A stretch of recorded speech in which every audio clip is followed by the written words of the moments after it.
Todavía recuerdo un gol que metí y me produjo una especie de catarsis emocional y era en una especie como de tercera división que se hizo, o sea, lo peor de lo peor. Bien, por entonces yo era más bien bajito y era pues delgadito. Y en el colegio decidieron dar un cambio muy importante de tal manera que ya los deportes no solo iban a ser la práctica habitual en los recreos, sino que iban a contratar una serie de entrenadores de verdad.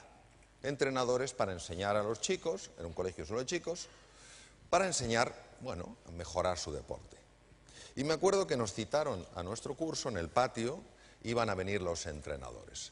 Y el primero que vino fue el entrenador de fútbol, y de hecho se presentó así: soy el entrenador de fútbol. Y como si lo viera ayer, o sea, los futboleros se lo llevaron en volandas, no tuvo ni que elegir. Llegó el entrenador de baloncesto y hizo una elección fácil. ¿A quién pensáis que escogió? A los altos. Luego llegó el de balonmano y la sensación que me dio es que escogía a los fuertes. Y quedamos un grupo de personas ahí. ¿Os acordáis de esto? Bueno, vosotros, yo tengo ya mucha juventud acumulada, pero recuerdo en mi época cuando hacíamos así el ejercicio de pies, decía que no sea el último al que elijan. Bien, quedamos un grupo ahí y de repente aparece una persona que empieza a mirarnos. ¿Sabéis lo que sois? Toma pregunta metafísica. ¿Sabes lo que eres? Pues no. Y el hombre va, nos mira y nos dice: pues yo os lo diré, sois basura. Y como a basura os trataré. Y el tío era íntegro, lo que decía lo hacía. Fue tremendo. O sea, lo que este hombre nos obligaba a hacer, flexiones encima de charcos, pero el resto como que no nos veía. Como consecuencia de aquello yo fui desarrollando no una inapetencia por los deportes, sino un odio por todo tipo de ejercicio físico. Mi padre, que era un hombre muy sabio y una gran persona, y que sabía que el ejercicio físico era importante, intentó varias veces que yo practicara algún deporte de otro tipo, tenis, todo. Papá, no me vendrás otra vez con uno de esos deportes. ¿Sabéis de lo que os hablo, verdad? Cuando vas a tu hijo y digo: mamá, papá, otra vez lo mismo, no. Bien. Él no sabía qué podía hacer conmigo para que yo amara algún deporte. Pero un día tuvo la suerte, como él buscaba y buscaba, tuvo la suerte que se enteró que acababa de llegar un deporte radicalmente nuevo a España. El primer lugar donde aterrizó fue en Madrid, en una calle que se llama General Martínez Campos. Un señor que se había formado en el Japón traía algo nuevo, nadie lo conocía. Estamos hablando hace muchos años. Se llamaba el judo. ¿Y quién lo trajo? Se había formado en el Japón, se llamaba Fernando Franco Sarabia, era cinturón negro tercer dan de judo. Bueno, se traía 2 cinturones negros primer dan y al parecer había puesto el gimnasio, llevaba un cierto tiempo con el gimnasio y ahí estaba. Mi padre se entera de aquello y va y me dice: Mario, te quiero hablar de una cosa. Y digo: ¿otro deporte, papá? Y dice: no, lucha. Digo: me interesa. Y entonces me dice: ha llegado un tipo de lucha nuevo, se llama el judo, ¿te interesa? Dije: ya lo creo. Entro en el gimnasio y ¿qué cinturón me ponen? Blanco, de los que son blanco, blanco. Bien, y yo empiezo a practicar. En el gimnasio había bastantes blancos, había algunos amarillos, algunos naranjas y un verde. Un chico fuerte, buena persona, muy grande. Y a mí solo me enseñan una técnica que se llama ogoshi, llave de cintura. ¿Por qué? Porque era la más fácil. Y todo el día ogoshi para aquí, ogoshi para allá. Digo: ¿me pueden cambiar la llave?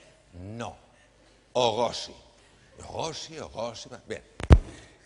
Fernando Franco de Sarabia se da cuenta de que el judo no tiene suficiente popularidad, es lógico, es demasiado reciente y tiene que meter un poquito de ruido. Y para eso decide organizar una exhibición. Llama periodistas, amigos, nos dice que vayamos con nuestras familias, que va a haber una exhibición de judo. Os cuento la escena para que tengáis una idea visual de cómo era aquello.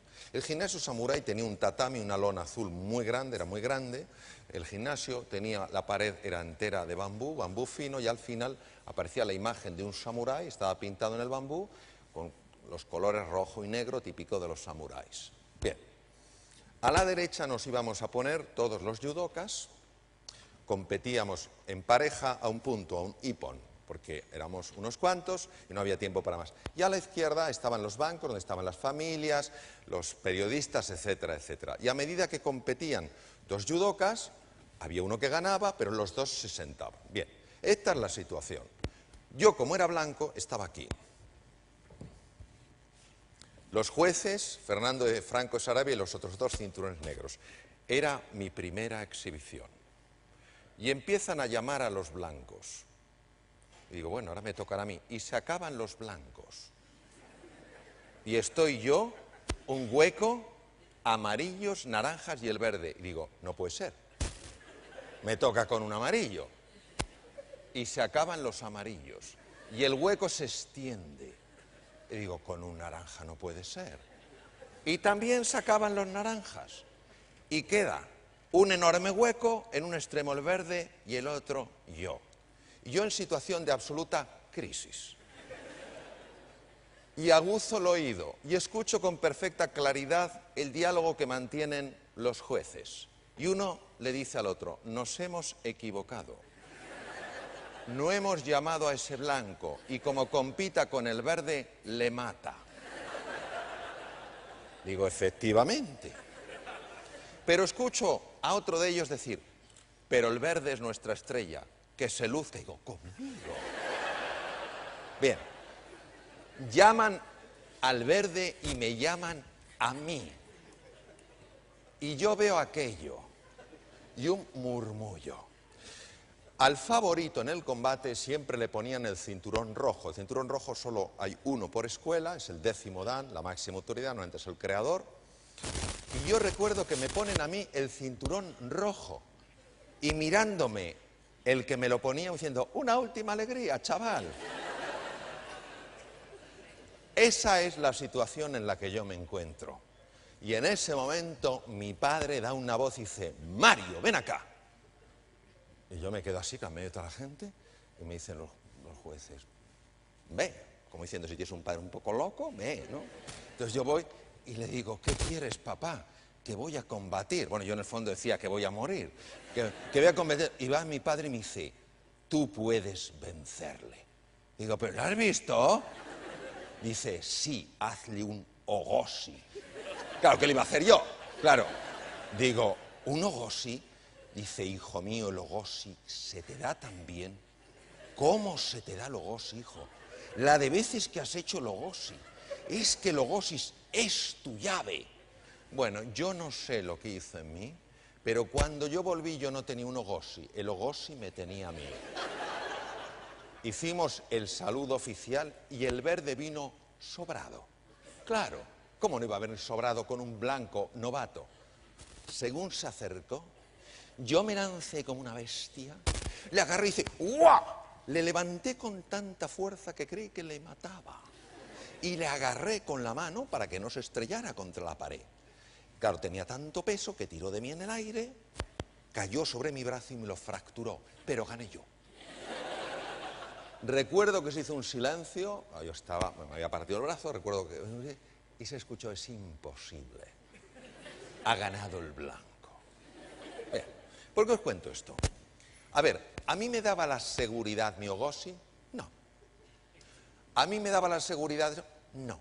Aumentó mis posibilidades, hasta el punto que en este caso le gané. ¿El hecho de un cambio de actitud? Sí. Por eso vamos a hablar de la actitud. Yo no podía variar solo conocer un ogoshi y que un cinturón verde conocía muchas más técnicas que yo. Yo tampoco podía variar que mi tamaño era mucho menor que el del cinturón verde. Yo tampoco podía variar el hecho de que la gente pensara que era obvio que iba a ganar el verde. Pero mi padre me ayudó a cambiar mi actitud frente al verde. En lugar de sentirme un ser insignificante, hice que ese talento que tenía, que era cierto porque yo no paraba de entrenar a Lugosi, lo pusiera realmente en valor. Y alguien que iba sobrado se encontró con una bestia, que era yo.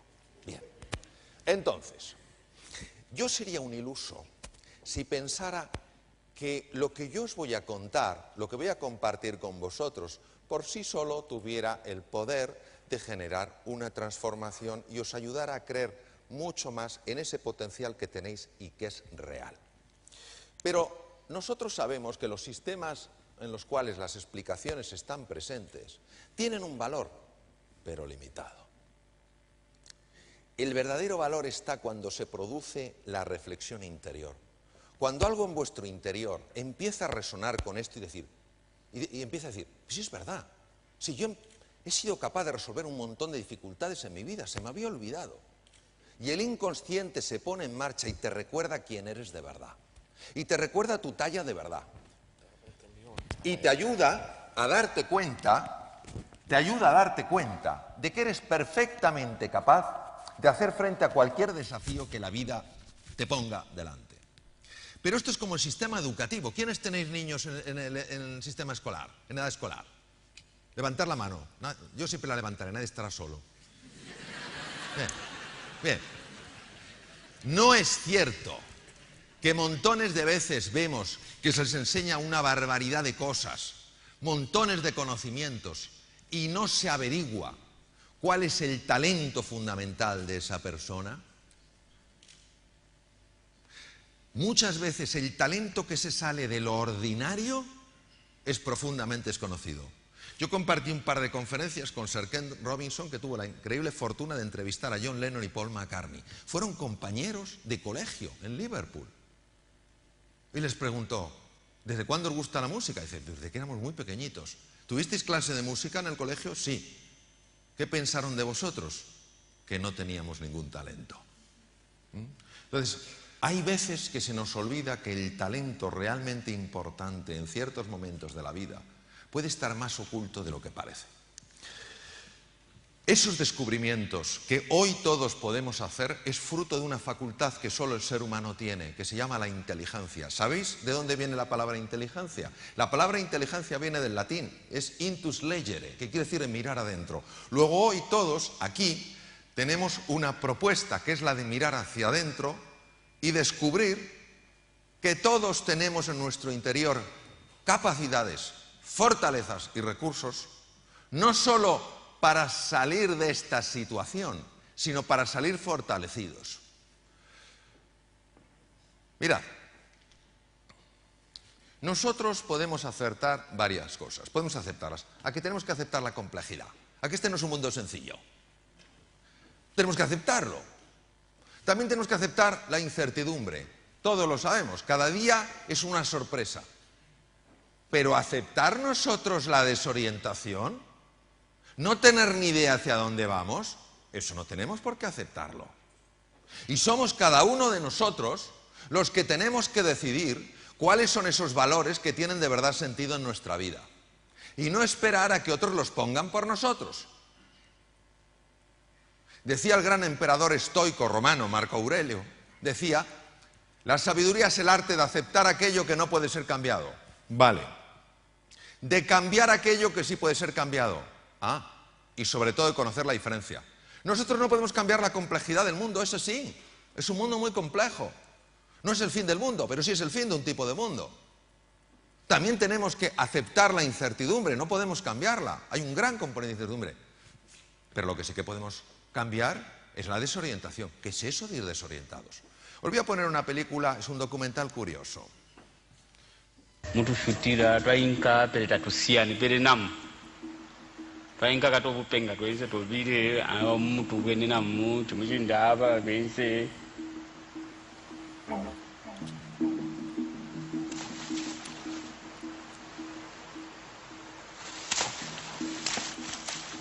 The reason Josfat's fishing pools are far from safe is their precarious position.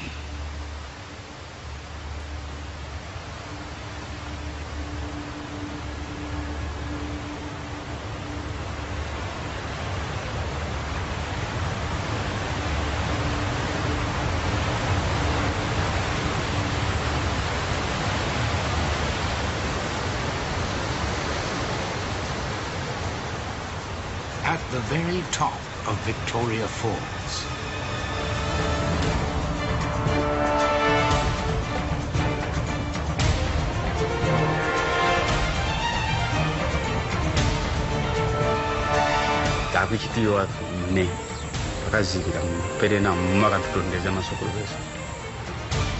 Josaphat's bravery and skill enabled him to fish where no animal dares to venture.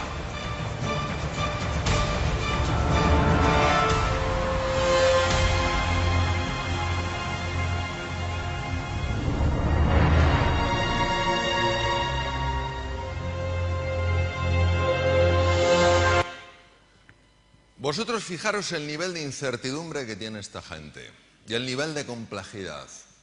Pescan donde ningún animal se atreve a pescar. Sin embargo, están tranquilos, están serenos, incluso parece que disfrutan del proceso. Y la explicación que dan es: no tenemos miedo, porque nuestros padres, nuestros ancestros, nos mostraron cómo había que hacerlo. Ellos tenían una orientación. Ellos sabían cómo lidiar en este mundo tan complejo ahí en las cataratas Victoria.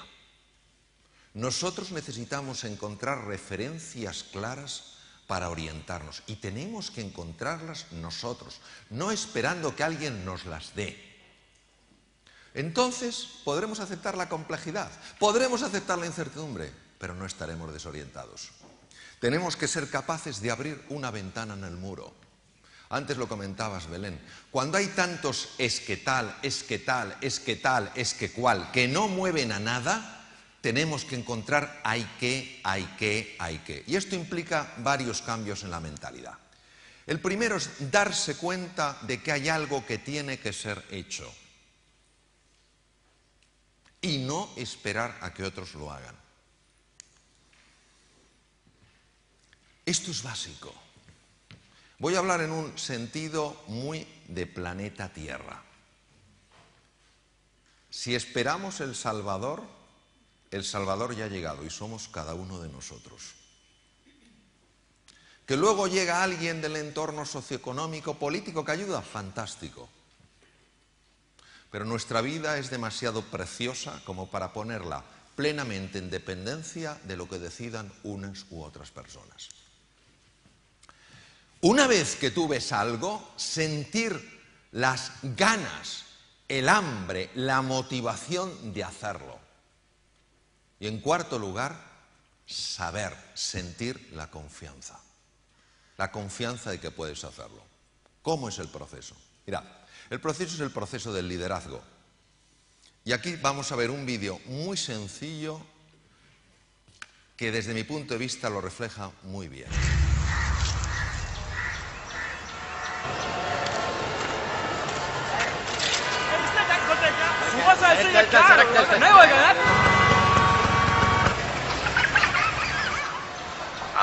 Sir आपके लिए उस पार कार का इंतजाम किया है सर आइए सर ये चल चल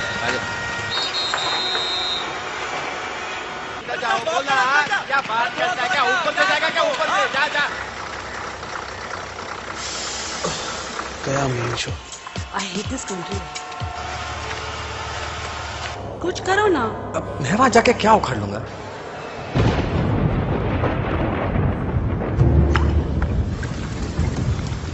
कैसी जाने बूंदे आई जाने कैसा दर्द लाई सामने क्या है ये तेरे क्यों रुका है तू बता दे हो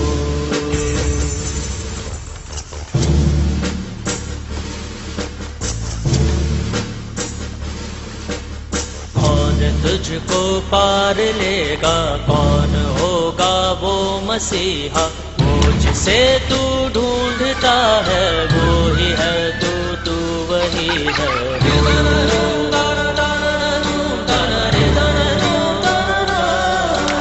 तुझ में तेरा रास्ता है तुझ में तेरा है सहारा तू ही तुझको पार लेगा तू ही है तेरा किनारा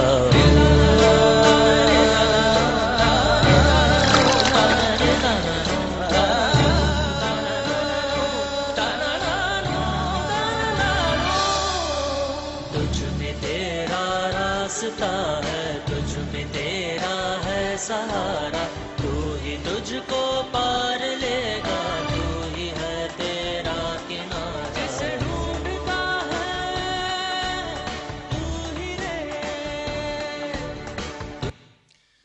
Líder no es el que lucha para ser el primero. Líder es el primero en luchar. Todos los que estáis aquí, todas las que estáis aquí, podéis estar frente a obstáculos enormes, como este crío delante de un tronco imposible de mover. Y entonces, ante la envergadura de la tarea, decir, no puedo hacer nada. Y es cierto, eso es ser razonable, pero eso nos impide alcanzar lo que es posible. El niño sabe que tiene que hacer algo, no lo puede mover, pero sí puede empujar, poner su esfuerzo. ¿Y qué pasa? Que como estamos tan cansados de oír palabras y palabras y personas que hablan y hablan y no hacen nada, cuando ves a alguien que está de verdad comprometido, eso tiene una fuerza inspiradora enorme.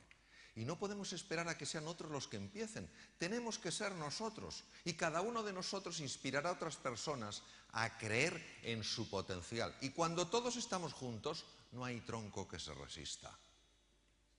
Pero para eso hace falta dejar caer los esques y pasar al hay que.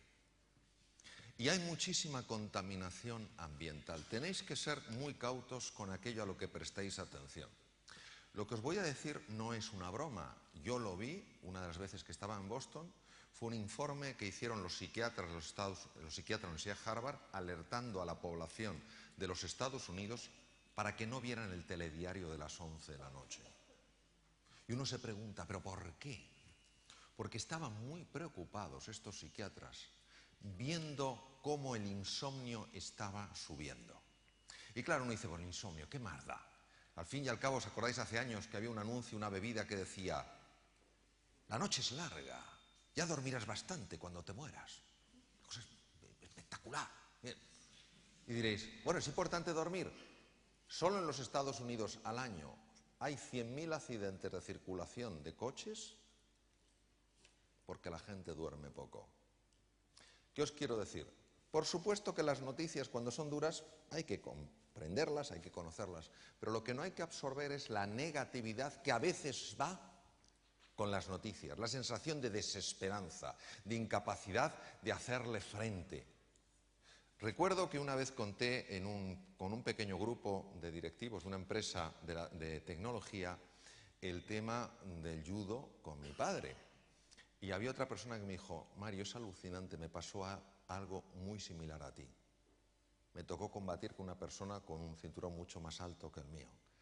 Pero ¿sabes la diferencia? Que cuando hablé con mi padre me dijo, no tienes una opción. Entonces es eso. Claro que tienes opciones. Nadie está diciendo que sea difícil. Pero cuando te dicen tú no tienes opción, eso es tremendamente lesivo. Que te digan, oye, es un cinturón X, un cinturón verde, un cinturón azul, es un tío grande, sabe mucho. Pero que te digan que no tienes opción. Eso es lo único que lo puedes determinar eres tú. Nadie te conoce lo suficientemente bien para determinar de lo que eres y no eres capaz de lograr. Aceptemos los diagnósticos, por tanto. De acuerdo, aceptemos los pronósticos, pero aceptar los veredictos, eso no. Eso no tenemos que hacerlo. Porque, ¿sabéis? Eso implica que otra persona se atribuye a sí misma la capacidad de entender la envergadura del factor humano. Y os voy a poner 3 ejemplos para que veáis hasta qué punto 3 veredictos fueron 3 tremendos errores. Con el mensaje, con la propuesta de que creáis en vosotros y en vosotras, como mi padre me ayudó a creer en mí a pesar de que solo tenía un ogosi, cuando me enfrenté con un enemigo en apariencia muy superior a cualquier cosa que yo pudiera imaginar. Bien. Y que nos acordemos de este hombre, Henry Ford, el creador de la primera cadena de montaje de los automóviles, el modelo T, lo creó él, y decía, tanto si usted cree que puede como si cree que no, está usted en lo cierto.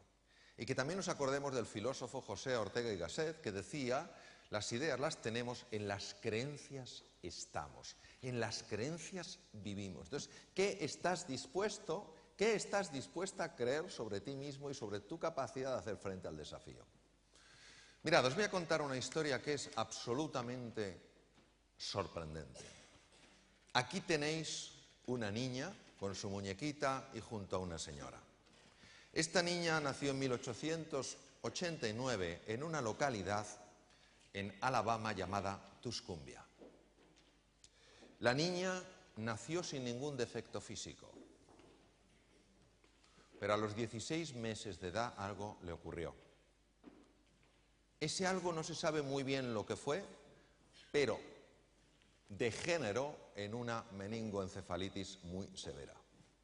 El resultado es que esta niña, que no había nacido con ningún defecto físico, a los 16 meses de edad se quedó ciega, muda y sorda. Imaginaros, aunque es inimaginable, lo que tiene que ser que un ser humano que durante 16 meses ha visto, ha oído y ha hablado, se ha arrastrado a la profunda noche oscura y se quede allí. La niña desarrolló un carácter tremendamente agresivo.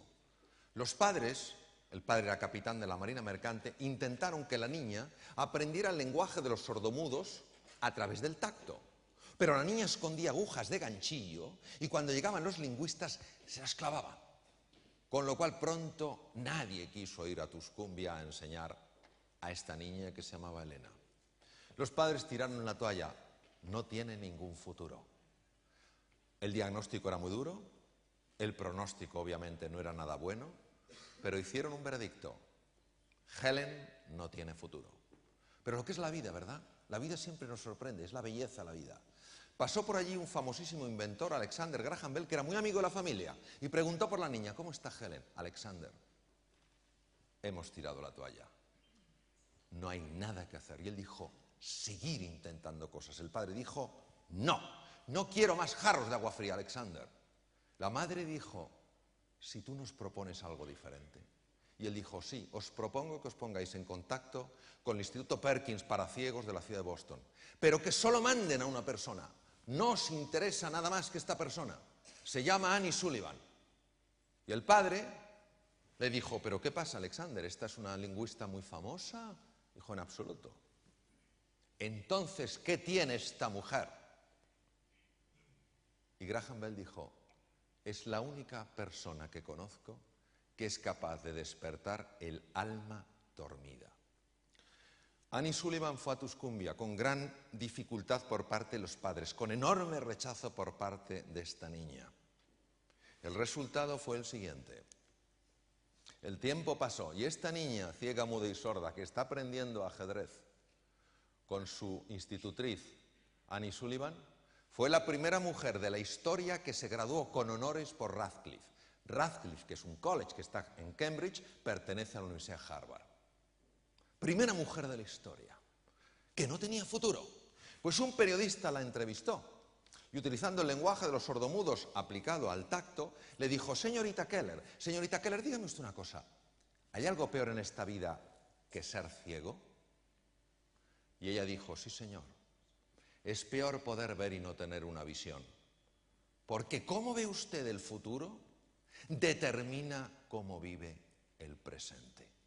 Si nosotros no creamos un futuro ilusionante, si no pensamos que lo mejor está todavía por llegar, ¿cómo en nuestro día a día vamos a poner el entusiasmo y las ganas a la hora de hablar con nuestros clientes, de hablar con nuestras familias, de buscar nuevos productos? Es absurdo.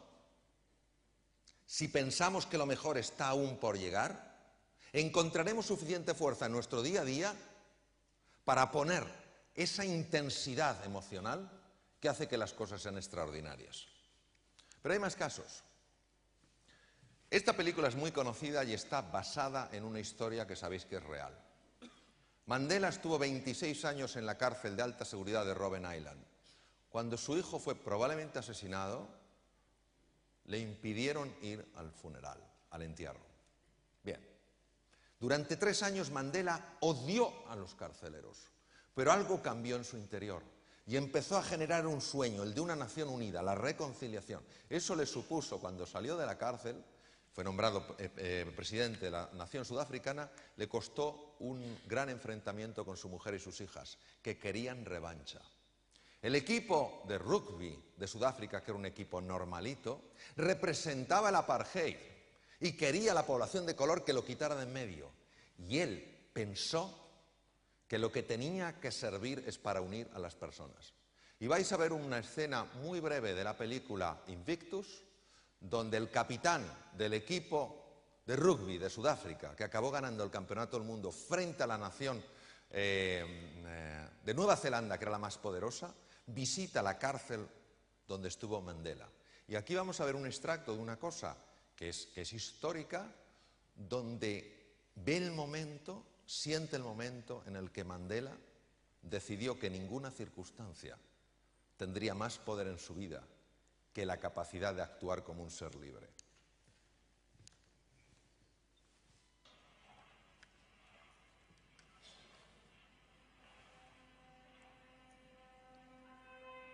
Sígame.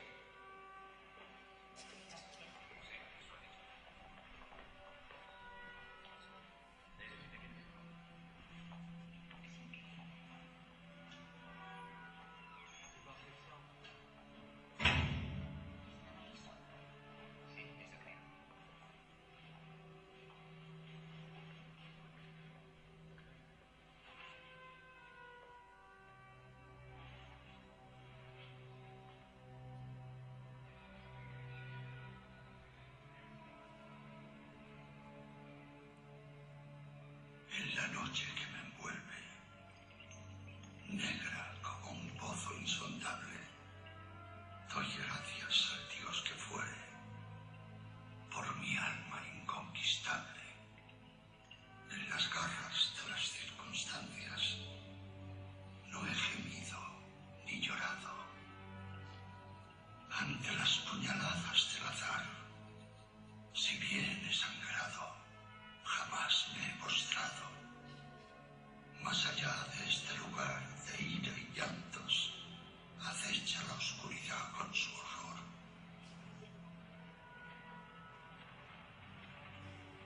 No obstante, la amenaza de los años me halla y me hallará sin temor.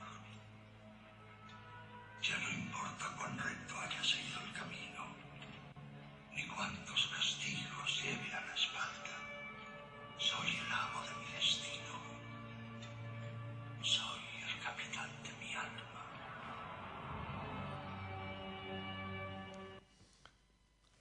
Robert, neoyorquino, empezó a sentirse mal y acudió a su médico de cabecera, el cual le pidió una radiografía de tórax. Al ver la radiografía le mandó inmediatamente a este hospital que tenéis delante, que es el Memorial Sloan Kettering Cancer Center de Nueva York, que junto con el MD Anderson Cancer Center en Houston se consideran los dos números unos del mundo en tratamiento del cáncer. Le vio el jefe de medicina respiratoria, le hizo escáner, resonancia, marcadores, de todo. Y cuando tuvo todo, le citó en la consulta y le dijo lo siguiente: tiene usted un carcinoma de pulmón con este tipo celular y en este estadio, es decir, en este grado de evolución. Este tumor no es quirúrgicamente ya operable, no es susceptible a la radioterapia y no es susceptible a la quimioterapia. Era el diagnóstico que había. No gustaba, pero era el diagnóstico. Pero aquí fue donde el médico no le dio un pronóstico, le dio un veredicto. Le dijo: tiene usted 3 meses de vida.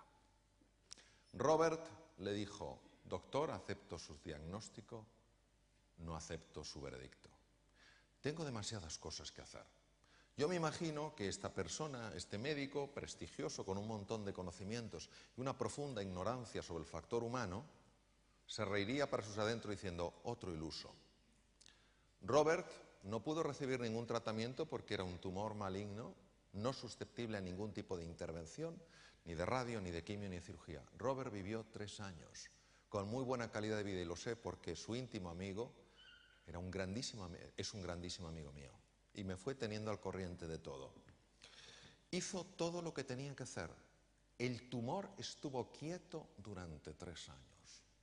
Algo que a la ciencia médica le cuesta entender y a veces asumir que esto existe. A los 3 meses terminó todo lo que tenía que hacer, que eran cosas muy importantes en su vida. Bruscamente, el carcinoma reapareció con gran violencia y en unos días el hombre empezó a empeorar y se murió. Este es el factor humano. ¿Podemos hacer diagnósticos? Sí. Podemos hacer pronósticos, pero que nadie haga un veredicto de nuestro futuro. Porque entonces, si nosotros aceptamos ese veredicto, estamos asumiendo que nosotros no tenemos en nuestro interior algo capaz de aflorar y ayudarnos a hacer frente a cualquier dificultad en la vida. ¿Nos da la seguridad? Todos lo sabemos. De lo único que tenemos seguridad es que un día cambiamos de barrio. Nos vamos de aquí. El resto, lo que tenemos es que aumentar las posibilidades. Segundo, no os enfoquéis en evitar lo que teméis. Enfocaros en alcanzar lo que queréis. Conocí a un jugador de golf bueno y me dijo que me iba a enseñar, que me iba a presentar a una persona que manipulaba la mente. Digo, esto me resulta interesante. Digo, ¿y esto por qué es? Dice, pues mira, Mario, porque un día estábamos jugando al golf y le pegué con la bola al buggy. Digo, pero a ver, explícame la situación. Dice, pues mira, iba con mi amigo y nada, llegamos al tee de salida y estaba pues el buggy pues como allí, mi amigo aquí y yo estaba aquí y el green con la bandera estaba allí y estaba yo tan tranquilo apuntando a la banderita y va mi amigo y me dice, ¿qué le vas a dar al buggy? Y digo yo, ¿pero cómo le voy a dar al buggy? Si el buggy está allí y la bandera está allí. ¿Qué le das al buggy? Pero qué pesadito eres. ¿Pero cómo le voy a dar al buggy si el buggy está allí y la bandera allá? Tercera vez, yo te he avisado, ¿eh? Mira que le das al buggy. Oye, mira, tú sabes el pedazo de jugador que soy. No le doy al buggy. ¡Le dio al buggy! Y diréis, ¿cómo lo hizo? Muy fácil.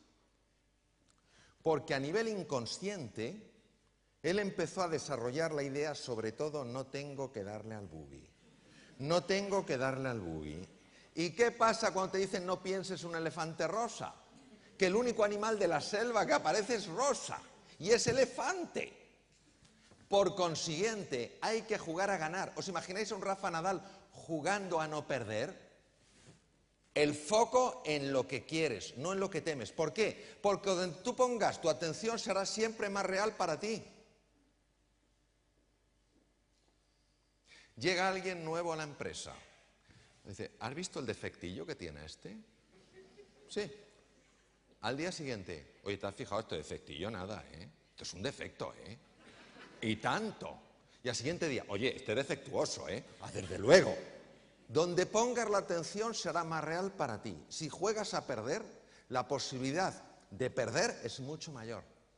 Si juegas a ganar, la posibilidad de ganar es mucho mayor. Y os voy a mostrar hasta qué punto el foco tiene importancia. Cuanto más complejo es el exterior, más enfocado tienes que estar en lo prioritario. Os voy a poner una pequeña peliculilla. A ver qué veis.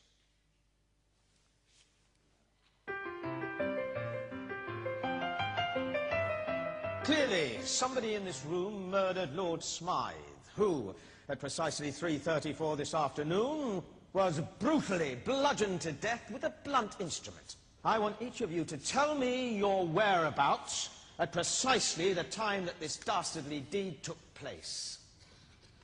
I was polishing the brass in the master bedroom. I was buttering his lordship's scones below stairs, sir. Why, I was planting my petunias in the potting shed. Constable, arrest Lady Smythe. But how did you know? Madam, as any horticulturist will tell you, one does not plant petunias until May is out. Take her away. That's right, madam. It's just a matter of observation. The real question is, how observant were you? Que nadie se deprima. Action. Clearly, somebody in this room murdered Lord Smythe, who, at precisely 3:34 this afternoon, was brutally bludgeoned to death with a blunt instrument. I want each of you to tell me your whereabouts at precisely the time that this dastardly deed took place. I was polishing the brass in the master bedroom. I was buttering his lordship's scones below stairs, sir. Why, I was planting my petunias in the potting shed. Constable, arrest Lady Smythe. Nos han cambiado hasta el muerto. Delante de las narices. Todos vivimos en espacios de atención. El que se levanta por la mañana diciendo, a ver de dónde caen hoy las bofetadas, le caen de todas partes. Vivimos en espacios de atención. Todo está ocurriendo. Por eso, ser vosotros y vosotras los gestores de la atención, estar constantemente buscando la oportunidad, buscando la posibilidad, buscando qué podéis mejorar, qué falta que vosotros podéis suplir, buscar constantemente, porque os ayudará esta estructura maravillosa que se llama sistema reticular activador ascendente, y que es el que hace lo siguiente: cuando una dama está embarazada y en el mismo momento en el que se entera que está embarazada, ¿qué empieza a ver por la calle? Embarazadas. Y cuando te quieres comprar un coche nuevo, una moto nueva, de un color raro, ¿qué empiezas a ver por la calle? Lo mismo. El sistema reticular activador ascendente es como una luz, enfoca aquello que te interesa. Por eso, si estamos constantemente hablando de problemas, de dificultad, ¿a dónde nos va a enfocar? Pues todo el rato a los problemas. Todo el rato a los problemas. El liderazgo hoy en día no es un tema de resolver problemas, sino de inspirar, de hacernos soñar con posibilidades y hacernos entender que tenemos capacidad para alcanzarlas. Mirad, podemos estarnos perdiendo grandes oportunidades. Siguiente, cuando la vida nos desafía tenemos que atrevernos a salir de nuestra zona de confort y desplegar nuestra capacidad de cooperación. Si no cogemos el teléfono y llamamos a algunos de nuestros competidores y les decimos, oye, tú y yo competimos en cierta área, pero ¿en cuál área? ¿En qué área podríamos cooperar? Si no buscamos la cooperación, esto va a ser mucho más complejo.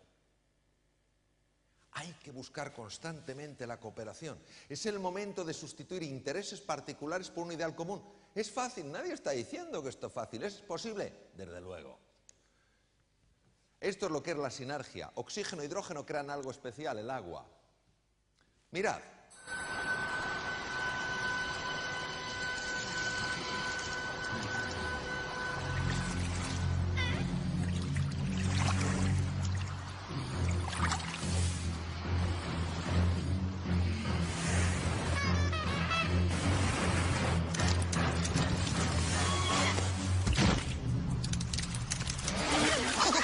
It's smarter to travel in groups. Take the bus. The lane. ¿Os imagináis en presencia de la crisis, representado por la orca, los pingüinos peleándose entre sí? No, alineados, todos a una, encontrando una estrategia común. Pero fijaros, a las personas nos pasa una cosa curiosa, que teniendo una inteligencia que no tienen los pingüinos, a la hora de colaborar, a veces, oye, es una cosa que nos cuesta más. Y esto es salir de nuestra zona de confort, de nuestra zona conocida, nos cuesta tremendamente. La zona de confort es una zona donde podemos predecir lo que va a ocurrir, pero en la zona de confort no hay crecimiento y evolución. Y aunque fuera de la zona de confort nos parezca que solo hay oscuridad, es fuera de la zona de confort donde está la gran oportunidad. Tenemos que atrevernos a hacer cosas que nunca nos hemos atrevido a hacer. Mirad, yo soy ya de la vieja escuela. Yo tengo ya 56 años. Y soy de una generación donde desde jovencitos nos decían grandes cirujanos, grandes incisiones. ¿Os gusta la idea? Recuerdo una vez operando a una mujer muy jovencita, tenía que quitarle la vesícula porque tenía cálculos, tenía una colitiasis, yo era residente, como era muy delgadita y no estaba inflamada la vesícula, en fin, era una cirugía en principio muy sencilla, le hago una incisión cortita. Y el adjunto con el que está me dice, amplía. Y digo, yo es que veo bien de aquí. Recuerdo que me miré y me dijo, grandes cirujanos, grandes incisiones. ¿Qué hice yo? Amplié. Luego, ¿qué es lo que le dolía a la dama? Le dolía la ligadura del cístico, de la arteria cística, le dolía la incisión. Y de repente aparece, os hablo hace muchos años, un nuevo tipo de cirugía. Se llama cirugía laparoscópica. Operas desde fuera. No puedes meter la mano en el interior de la cavidad abdominal.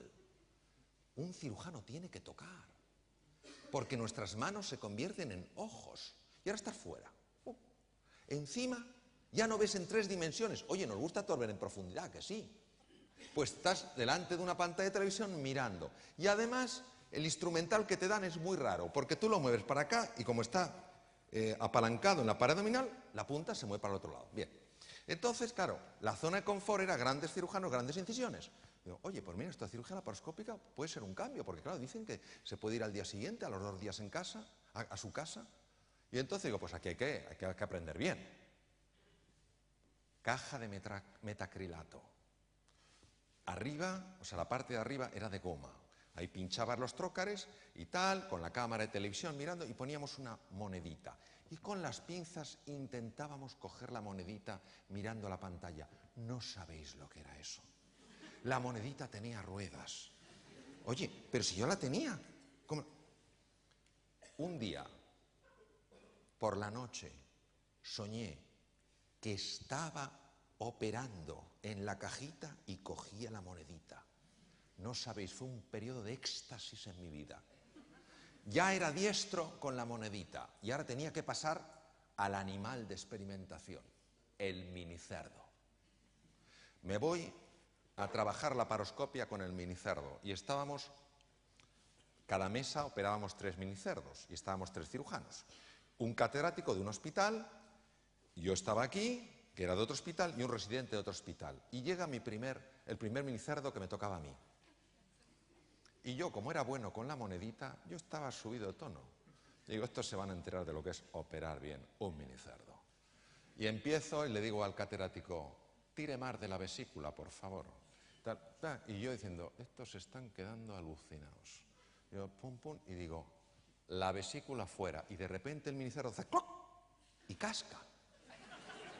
Y yo no daba crédito. Y digo, no lo entiendo. No lo entiendo, la vesícula ha salido impecablemente. Yo echando la culpa al minicerdo, claro. Y va el catedrático y me dice, llamándome usted, me dice, observe que junto con la vesícula va el duodeno. ¿No? De esto de tierra, trágame. Llega siguiente minicerdo, que le correspondía al catedrático. Coge el catedrático, el trócar, hace así, ya, y directamente, como excelente matador, le mete el trócar en la vena cava. El minicerdo duró un nanosegundo. Claro. Yo me imagino que los minicerdos no querrían pasar por nuestra mesa. Bien, el único que operó bien era el residente. Esto era estar absolutamente fuera de la zona de confort. Era duro, te sentías que tenías que aprender algo nuevo, te sentías torpe y decías, ¿por qué si antes lo dominaba? Es lo que nos toca. Pero poco a poco vas aprendiendo. Vas ganando competencia y al final te enamoras. ¿Qué ocurrió con las personas que se negaron a aprender cirugía laparoscópica? Que hoy prácticamente no operan, porque la mayor parte de la patología se puede resolver con cirugía laparoscópica, la mayor, no digo toda.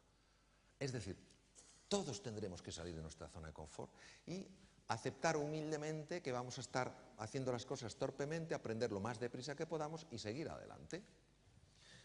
Hay que salir de la zona de confort. Os voy a poner un vídeo de la BBC que no tiene desperdicio. Mirad. Acuciados por la necesidad, 3 nativos africanos se encuentran con que su tribu pasa hambre. Muy difícil cazar. No tienen armamento sofisticado. Y no pueden ampararse en los esques, sino que tienen que hacer el hay que. Y como ellos no pueden cazar, porque pueden cazar, pero no cazan, han decidido que han de robar. Han de robar a aquellos que sí cazan. Observar esta escena que la BBC tuvo muchas dudas en grabar porque pensaban que iban a grabar una tragedia. They're up against 15 hungry lions. But if they act as one, they might just intimidate the lions and push them off their kill.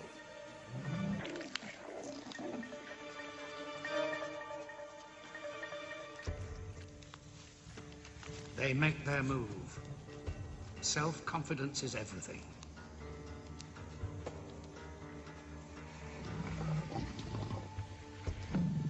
This is the ultimate face-off.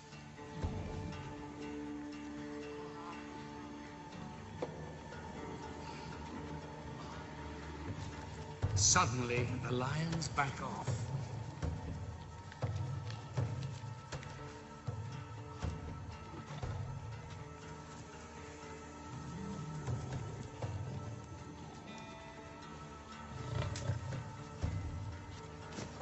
Rakita has just minutes before the lions realize it's a bluff.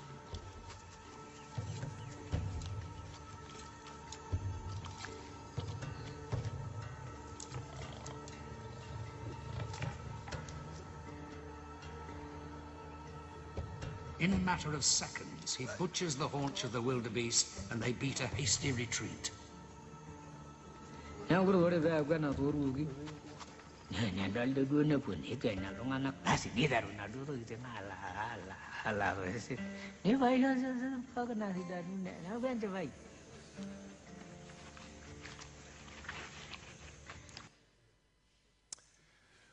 Poner en marcha vuestra creatividad y vuestra capacidad de innovar. Una consultora muy conocida a nivel mundial ha hecho un estudio en los Estados Unidos para ver cuál era la clave del crecimiento de una empresa. Y ha llegado a la siguiente conclusión. El 30% es hacer bien los procedimientos. 30%, se llama pensamiento algorítmico. El 70% es lo que se llama pensamiento heurístico. ¿Sabe lo que es el pensamiento heurístico? Pues es esto. Yo propongo, yo aporto. La cantidad de propuestas que hacen las personas de las empresas para mejorar una situación. ¿Qué propuestas van a hacer si no se sienten comprometidos con la empresa, si solo están en la fase de cumplimiento? Cumplo y miento. No, no harán propuestas, cumplo y miento, no harán propuestas. Por eso es tan importante conseguir ese orgullo por los colores, porque si no, ese 70% no se produce. ¿Cuánto talento hay que pasa desapercibido? Recuerdo una cosa que pasó en el hospital donde yo me formé. Yo no estaba allí, pero sucedió y se publicó en el periódico, en lo que se llama el New England Journal of Medicine. Pasó lo siguiente: había un chico joven que estaba ingresado en cuidados intensivos y tenía unos picos febriles tremendos. Tenía episodios de sepsis, el chico empezaba con una tiritona horrible, le habían hecho todo tipo de estudios, habían aislado una rickettsia, que es un microorganismo, pero no encontraban el foco. Escáneres, resonancias y todo, no encontraban el foco. Un día pasó el catedrático de medicina interna, pues con toda su cohorte, pasaba pues el jefe de sección, los adjuntos, residentes de medicina interna, y había un interno. El interno es la persona que ha acabado la carrera de medicina y antes de decidir por hacer una especialidad, hace un año donde va rotando por los diversos sitios. Entonces el catedrático preguntó por el chico y le contestaron pues que seguían, estaba con antibióticos, que no sé qué tal cual, pero que no conseguían encontrar el foco. Y de repente el interno dice lo siguiente: ¿le ha mirado alguien detrás de las orejas? Claro, vosotros sabéis que a veces cuando alguien hace un comentario así puede pasar un fenómeno curioso, que nadie lo oye. Una cosa curiosa. O que a lo mejor se oye y se mira como diciendo, ¿y este quién es? Pero en este caso el catedrático valoró la opinión del interno y dijo, ¿alguien le ha mirado las orejas, por detrás de las orejas? Pues no se nos ha ocurrido. Fijaros. Oreja derecha nada, oreja izquierda, encontraron una garrapata. Era el origen de la rickettsiosis. ¿Cuánto talento desperdiciado? Porque algunos se sienten que a lo mejor no son quienes para dar una opinión y otros tampoco se les ocurre que una opinión tan valiosa pueda llegar desde ahí o pueda venir desde ahí.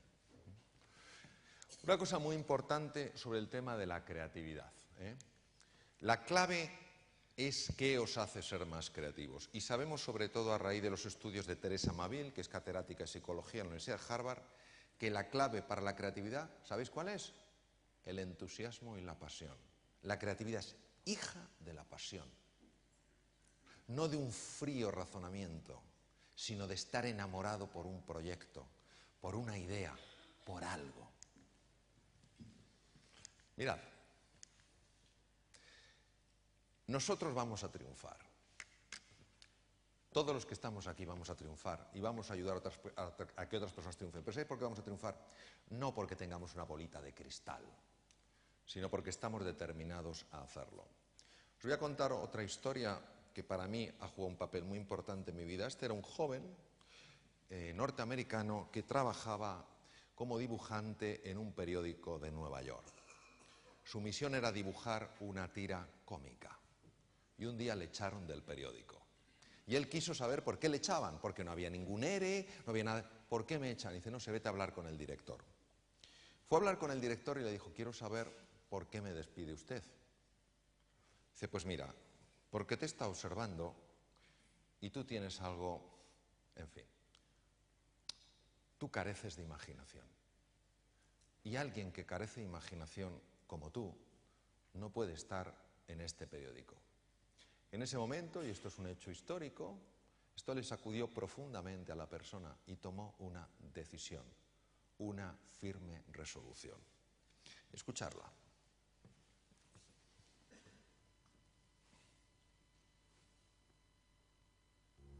E assim, depois de muito esperar, num dia como outro qualquer, decidi triunfar.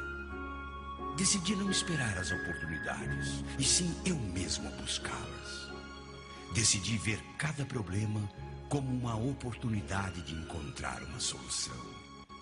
Decidi ver cada deserto como uma possibilidade de encontrar um oásis.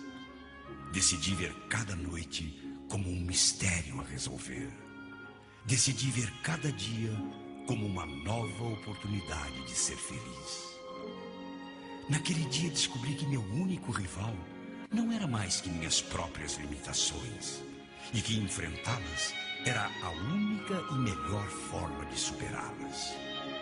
Naquele dia descobri que eu não era o melhor e que talvez eu nunca tivesse sido. Deixei de me importar com quem ganha ou perde. Agora me importa simplesmente saber melhor o que fazer. Aprendi que o difícil não é chegar lá em cima, e sim deixar de subir. Aprendi que o melhor triunfo é poder chamar alguém de amigo. Descobri que o amor é mais que um simples estado de enamoramento. O amor é uma filosofia de vida.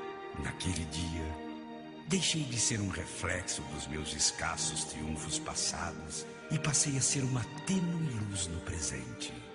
Aprendi que de nada serve ser luz se não iluminar o caminho dos demais. Naquele dia, decidi trocar tantas coisas. Naquele dia, aprendi que os sonhos existem para tornar-se realidade. E desde aquele dia já não durmo para descansar. Simplesmente durmo para sonhar. Fijaros qué dificultad tenemos para reconocer el talento que se sale de la norma, la persona que fue despedida por falta de imaginación en el Walt Disney. Tenemos que ser inasequibles al desaliento, tenemos que aguantar el dolor. Yo sé que hay mucho dolor, yo estoy en contacto con el dolor físico 26 años, muchos enfermos sufriendo, y tenemos que entender que esta época es una época de esfuerzo, de avanzar en el desierto, de aguantar el dolor y de seguir manteniendo la esperanza de que lo mejor está aún por llegar. Mirad, nunca sabemos dónde va a aparecer la oportunidad, y como no lo sabemos, tenemos que dejarnos la piel en cada cosa que hagamos. Os voy a poner un ejemplo. Os voy a poner a una de las criaturas más formidables que existen en el mundo. Es el felino más grande. Y dentro de estos felinos os voy a mostrar a uno que es el tigre de Bengala. Observarle.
Todo lo que hemos visto son historias de éxito. Un tigre de Bengala, en su intento por abatir un ciervo rojo, de 10 intentos fracasan 9. Pero él no sabe en cuál de sus intentos tendrá éxito, por eso se tiene que dejar la piel en todos. Es súper frecuente que cuando algo no nos sale, cuando cometemos un fracaso, nos hundamos.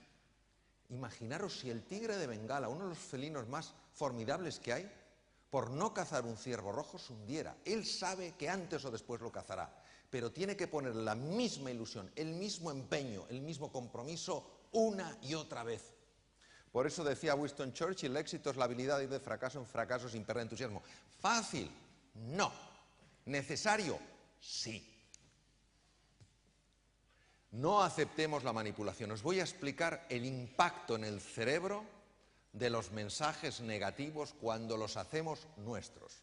Mirad, cuando una persona, cualquiera de nosotros, se deja envolver por la culpa, empieza a buscar culpables, el típico chivo expiatorio, y se queda ahí anclada. ¿Quién tiene la culpa? Yo estaba bien, no sé qué. Si no digo que no tenga razón, pero vamos a ver el efecto que tiene en ti eso.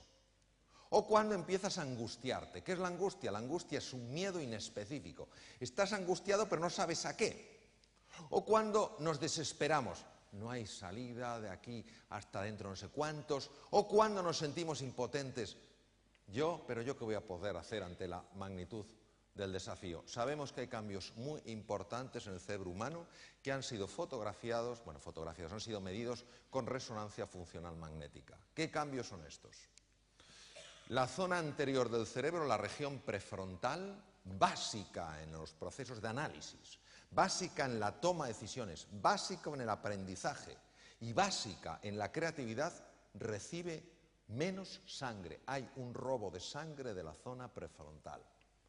Como consecuencia de eso, al irse la sangre de las zonas más periféricas del córtex cerebral a zonas más profundas, las neuronas responsables de encontrar una salida en medio del desafío funcionan peor. Ves menos salida, piensas con menos claridad, tomas peores decisiones, aprendes más lentamente, eres menos creativo, menos creativa. Este proceso llamado neuroplasticidad, que ya lo intuyó Cajal, que ganó el premio Nobel en 1906, sabéis que Cajal nació en Petilla de Aragón, provincia de Navarra. Cajal ya lo dijo, todo ser humano se lo propone pues es cultor de su propio cerebro. Sabemos que cuando caemos en estas conversaciones disfuncionales, suben los niveles en el cerebro de glutamato y los niveles en sangre de cortisol y también en cerebro. Este efecto combinado dificulta, impide, bloquea la formación de nuevas conexiones neuronales y además evita que células madre, que están al lado de las cavidades cerebrales, no dentro, fuera, vayan a los hipocampos, centros de la memoria y el aprendizaje, y se conviertan en nuevas neuronas. Fijaros cómo la actitud tiene un impacto en lo físico. Entonces nos volvemos irascibles, nos aislamos, nos bloqueamos, todo consecuencia de habernos dejado envolver por un pesimismo generalizado, que no es una huida de la realidad, es pensar que la única realidad es lo que está mal. Hay cosas que están bien. Hay cosas que funcionan bien. Pongamos un poco de equilibrio, un poco de balance. También sabemos que afecta al sistema de defensa del cuerpo. La secreción intensa y sostenida de cortisol, propia de los estados de desesperanza, de los estados de angustia, de los estados de depresión, afecta al sistema de defensa del cuerpo. Os voy a pasar directamente a poneros un ataque de un glóbulo blanco a una bacteria en sangre humana, veréis. Vamos a pasar directamente a la sangre humana. Observad el glóbulo blanco detrás de la bacteria. Y mirad cómo se quiere escapar la bacteria. Esa membrana que rodea el glóbulo blanco en realidad es el cerebro del glóbulo blanco. El núcleo no es el cerebro, es la membrana. Es muy susceptible a varias hormonas.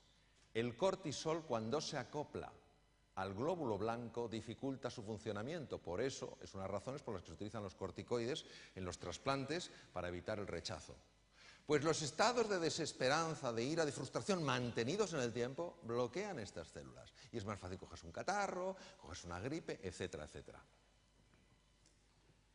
Por eso, no nos conformemos con reaccionar, respondamos. Y no dejemos que nadie decida por nosotros lo que podemos alcanzar. Voy a terminar poniéndoos un pequeño vídeo de dos personas que en principio parecería imposible que pudieran hacer realidad su sueño. Ellos tenían el sueño de ser bailarinas, pero algo para mucha gente impedía por completo que hicieran realidad su sueño. Imaginaros el coraje, la determinación, la confianza, las ganas que hay que tener para lograr lo que vamos a ver ahora.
gustaría despedirme de vosotros y de vosotras, primero con franca gratitud por mi parte por vuestra atención y con unas palabras del premio Nobel Camus. Camus dijo lo siguiente: en medio del duro invierno descubrí al fin que dentro de mí hay un ser invencible. Gracias.